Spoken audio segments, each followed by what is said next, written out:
চলো আজকে প্রিয়াদির before look তোমাদের সাথে শেয়ার করেছিলাম, আর প্রিয়াদির বৃদ্ধি এবং আইব্রো ভাতের লুকও তোমাদের সাথে শেয়ার করেছিলাম। তার রিভিউ তো পেয়ে গেছি, আর এখন যেটা নিয়ে এসেছি সেটা ব্রাইডাল লুক, আর সেটার রিভিউ নেবো। কেমন লাগলো? খুবই সুন্দর, মানে কিছু বলার নেই, কিছু বলার নেই, একদম স্যাটিসফাইড। একদম।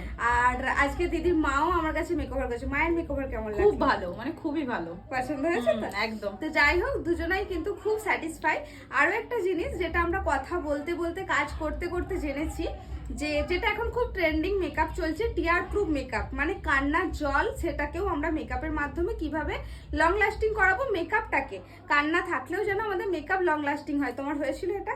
হ্যাঁ, কালকে তো মানে ওই আশীর্বাদের দিন, মানে তোর একদম মেকআপ পুরো একদম ঠিকঠাক ছিল, মানে রান্না করার পর মেকআপ আর্টিস্ট পুরো একদম, মানে 3:30 পর্যন্ত রাত্রি ছিল, রাত্রি 3:30 পর্যন্ত মেকআপ কিন্তু একদম ঠিকঠাক ছিল। তো তোমরাও যদি এরকম মেকআপ চাইছো, তাহলে অবশ্যই স্ক্রিনে দেওয়া নাম্বারে আমাদের সাথে কন্ট্যাক্ট করতে পারো। আমাদের কন্ট্যাক্ট নাম্বার শেয়ার করে দিলাম। আর আমরা লোকেশন বুকিং নিয়ে থাকি, তোমরা লোকেশনে বুকিং করতে পারো, আর স্টুডিও বুকিংও করতে পারো। তো যাই হোক, দেখতে পাচ্ছ আমার ব্রাইডকে, অবশ্যই তোমরা কমেন্ট করো কেমন লাগছে, আর অনেক অনেক আশীর্বাদ করো যেন দিদি অনেক ভালো থাকে নতুন লাইফে। তো চলো এখনকার মতো টাটা, আবার দেখা হচ্ছে নেক্সট ভিডিওয়।